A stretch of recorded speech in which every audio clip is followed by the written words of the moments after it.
രക്തസാക്ഷിത്വം വഴിയുള്ള മരണം രക്തം ചിന്തി മരണമടഞ്ഞ ക്രിസ്തുവുമായി സാധ്യമായ ഏറ്റവും ആഴമായ കൂട്ടായ്മയാണെന്ന് ലയോ 14 പാപ്പ 21-ാം നൂറ്റാണ്ടിലെ രക്തസാക്ഷികളെയും വിശ്വാസസാക്ഷികളെയും അനുസ്മരിക്കുന്നതിനായി സെന്റ് പോൾ പേപ്പൽ ബസിലിക്കയിൽ നടത്തിയ എക്യുമെനിക്കൽ പ്രാർത്ഥനാ കൂട്ടായ്മയിൽ പ്രസംഗിക്കുകയായിരുന്നു പാപ്പ.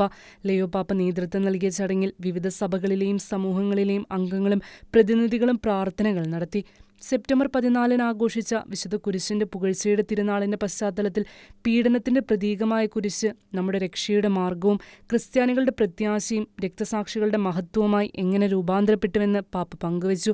ജീവിതത്തിന്റെ സമസ്ത മേഖലകളിലും വിദ്വേഷം വ്യാപിച്ചിരിക്കുന്ന ഈ കാലഘട്ടത്തിലും സുവിശേഷത്തിന്റെ ദാസന്മാരും വിശ്വാസത്തിന്റെ സാക്ഷികളുമായവർ സ്നേഹം മരണത്തേക്കാൾ ശക്തമാണെന്ന് കാണിച്ചു തരുന്നു.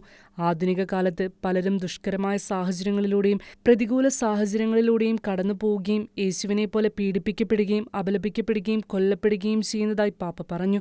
ലോകത്തിന്റെ മാനദണ്ഡങ്ങൾക്കനുസരിച്ച് അവർ പരാജയപ്പെട്ടുവെന്ന് കരുതുമ്പോഴും അവരുടെ പ്രത്യാശ അമർത്യതയാൽ നിറഞ്ഞിരിക്കുന്നുവെന്ന് പാപ്പ ജ്ഞാനത്തിന്റെ പുസ്തകം ഉദ്ധരിച്ചുകൊണ്ട് വ്യക്തമാക്കി. ബലപ്രയോഗത്തിന്റെയും അക്രമത്തിന്റെയും ആയുധങ്ങൾക്ക് മുകളിൽ സുവിശേഷത്തിന്റെ ശക്തി തിരഞ്ഞെടുത്തതിനാൽ ഈ രക്തസാക്ഷികളുടെ സാക്ഷ്യം നിരായുധമായ ഒരു പ്രത്യാശയാണെന്ന് ലയോ പാപ്പ പറഞ്ഞു. അക്രമികൾ ആയുധം ആവശ്യപ്പെട്ടപ്പോൾ അവർക്ക് തന്റെ ബൈബിൾ കാണിച്ചുകൊടുത്ത ആമസോണിലെ ഭൂരഹിതർക്കായി ജീവിതം സമർപ്പിച്ച സിസ്റ്റർ ഡൊറോത്തി സ്റ്റാങ്, ഏറ്റുമുട്ടൽ നടത്തുവാൻ വിസമ്മതിച്ച ഇറാഖിലെ മുസൂളിൽ നിന്നുള്ള കൽദായ വൈദികനായ ഫാദർ റഖീദ് ഖാനി, സോളമൻ ദ്വീപുകളിൽ സമാധാനത്തിനായി ജീവൻ സമർപ്പിച്ച മെലനേഷ്യൻ ബ്രദർഹുഡിന്റെ അംഗവും ആംഗ്ലിക്കൻ വിശ്വാസിയുമായ ബ്രദർ ഫ്രാൻസിസ് തുടങ്ങിയവരുടെ ഉദാഹരണങ്ങൾ പാപ്പ ചൂണ്ടിക്കാണിച്ചു.